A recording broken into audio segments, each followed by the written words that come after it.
Hello students. So in today's class we are going to discuss about the continuation of the decision making statements. So already we have discussed in the previous class regarding the if statement, simple if statement, that when you come across a condition to check with a particular condition, we will make use of the simple if statement, right? And if the condition is going to be true, obviously the statement associated or the statement dependent on the if statement will be executed. And what if the condition becomes false? So if the condition becomes false, if the condition is going to be true, the statement associated with the if statement gets executed. But if the condition is going to become false, it should display an appropriate message, right? So if the message is not going to get displayed, we will not know whether the output is correct or not, or whether we have executed correctly or not. We will come under a confusion. So to overcome this particular thing, they have introduced a concept called if-else statement. So when we will make use of this if-else statement is when the if condition is going to become true. If the condition is going to be true, the statement associated with the if gets executed. Whereas if the condition is going to become false, what will happen here is it will move on to the else block and the statement under the else block will be executed. So this is how the if-else statement will work. So let us see few examples based on this if-else statements now. And as usual, the if and else in the syntax, if you see the if and else are the keywords, and the condition, as usual, it will check the condition. If it is going to be true, the statement will be executed. If it is going to be false, then the statement associated with else block will be executed. That is what they have explained here in the flowchart even. And now let us see an example based on this. So here, as usual, like the previous example, so age is a variable, and for the age, they have given the statements int of input of enter your age. So what will happen here when you give a value that will be converted into integer, and then it will be assigned to the age variable. And now we are going to check the condition. So as per the syntax, if is the keyword and age greater than or equal to 18 is the condition which we are going to check here. So in the place of age we have the value 10. So it will check 10 greater than or equal to 18. So if the condition is going to be true, then the statement associated with if will be executed. But here the condition has become false because 10 is less than 18. So what will happen here is it will move on to the else block, and in the else block, whatever message we have given, that particular message gets displayed here as not eligible to vote. So if the condition is going to be true, this statement will be executed, or if the condition becomes false, then the else block will be executed. So else block usually to represent the false statement, and to display a message we make use of this else block. So this is how the if else statement works. And now one more example based on this. Let us see. Write a code to find whether a given number is odd or even. So to find out whether the number entered by the user is odd or even, we are going to write a program. So see here, x is a variable, and for that variable we have defined the functions int and input followed by enter a number. So the number entered here is 20. So simultaneously look at the output. So the number we have entered here is 20, and we are going to check the condition now. After getting input from the user, we have to check the condition based on the variable. So if x modulus 2, so this parenthesis is completely optional, and it is not mandatory. You can give parenthesis for the condition, or you don't have to give. It's completely optional. Even in the previous program, if you see, they have not provided any parenthesis, and here they have provided parenthesis, so it will not show any error message. You can use or you don't have to use. So x modulus 2, what will happen? 20 modulus 2, and modulus, obviously it will return the remainder of the division, and the remainder will be written as 0. So double equal sign represents, it will check the condition. So 0 is equal to 0. Condition is true. So what will happen? Then the print statement associated with this if gets executed as even number. In case if the condition is going to be false, it will directly move on to the else block and it will display the message as odd number. So this is how the if else will work.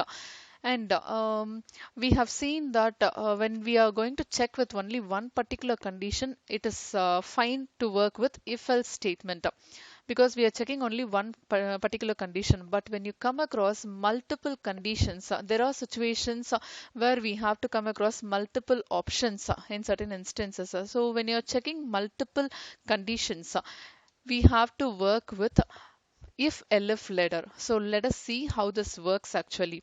See here. So when you come across multiple conditions that can be checked with by using the if elif ladder. That is the third one in the decision making statement. So totally four different categories we have discussed. One is a simple if statement, the other one is if else statement, and the third one is if elif ladder, and the fourth one is nested if else statement. Now we are going to discuss about the third one, but before that, one more example we'll see how multiple if statements can be applied in a program. See here they have given write a program to accept three integers and print the largest of the three inputted numbers. So they are asking the user to accept three integers from the user. So three integers you have to fetch from the user. So three variables they have defined, and for those variables we are asking the user to enter the three values, that two integer values, and print the largest of the three inputted numbers. So out of these three numbers, we have to print the largest of the three numbers. And see here, for the one more variable big, they have assigned the first value a to big. And now we are going to check the condition here. If the value of b is greater than big. So let us see how this works. I'll show you in the next screen. See here. So for the value of for the variable a, they have provided 888, and for b 765, and for c 344. So three different values has been provided, and the first value a has been assigned to the big variable. And now we are checking the condition here. So the condition that they have given here is if b greater than 888. So if b greater than big, so the value of b is 765 and the value of big is 888. So when we check the condition here, the condition is false actually, because 888 is the largest number. So it will not execute the statement followed by the if condition. So, and this as the condition become false, what will happen? It will move on to the next condition to check. This is what I have told. When you come across multiple conditions, you can work with multiple if statements. And now they are checking with the second condition, c greater than big. So the value of c is 344 greater than, and the value of big is 888. So here also the condition becomes false. So what will happen? It will not execute the statement, and it will move on to the next set of statement, which is the print statement. It will directly try to print the message. So the largest of three inputted numbers they have given here, they are trying to access the variable big which has been given here. So the same value gets printed as 888. So this is how we have to accept three numbers from the user, and how we are checking here and to find the largest of three inputted numbers has been done using the programming method.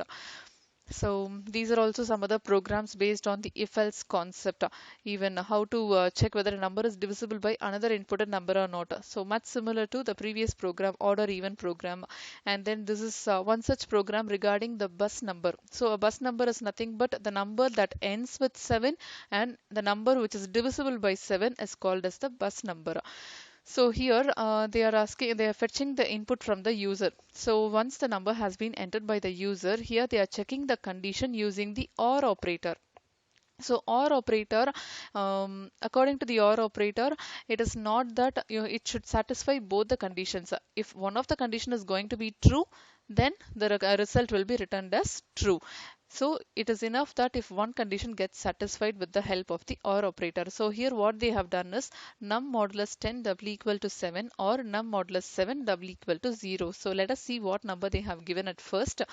1007 they have provided, and from they have fetched from the user, and 1007 we are going to check.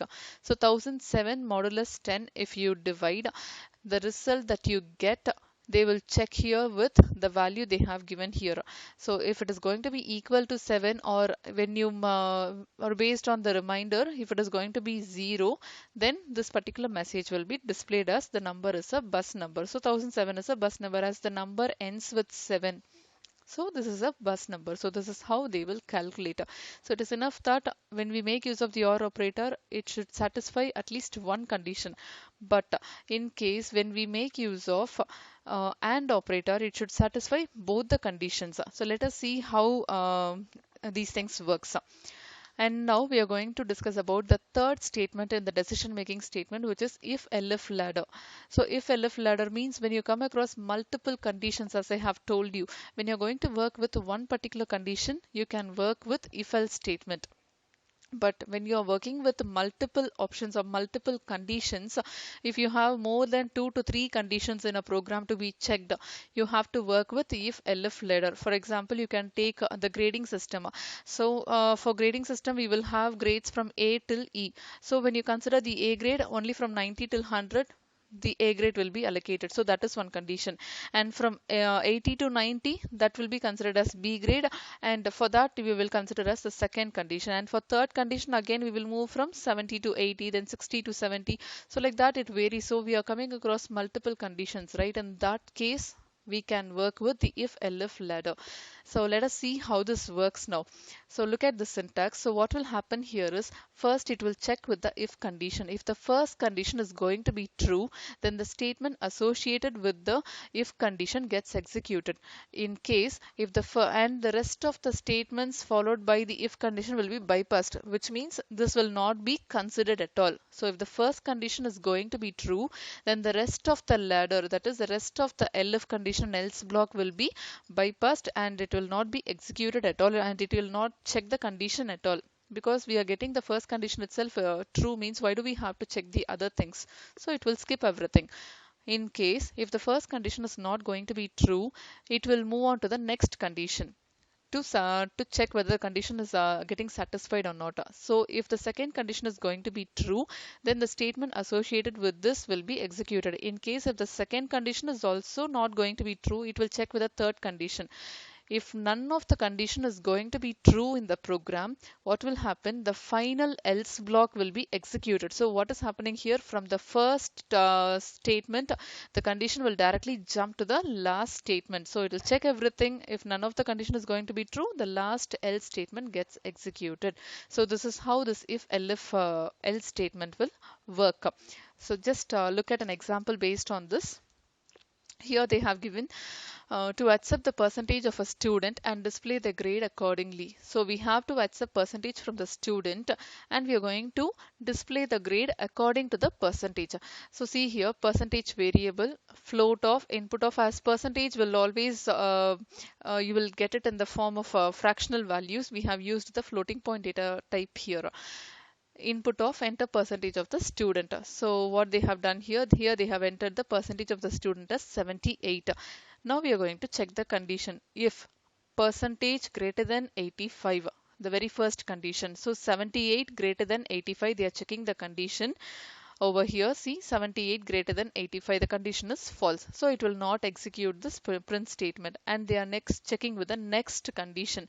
Elif, here they have used the AND operator. So when you use the AND operator, it should satisfy both the conditions. If both the conditions are not going to get satisfied, it will move on with the next condition. So, but when you make use of the OR operator, it is enough if at least one condition gets satisfied.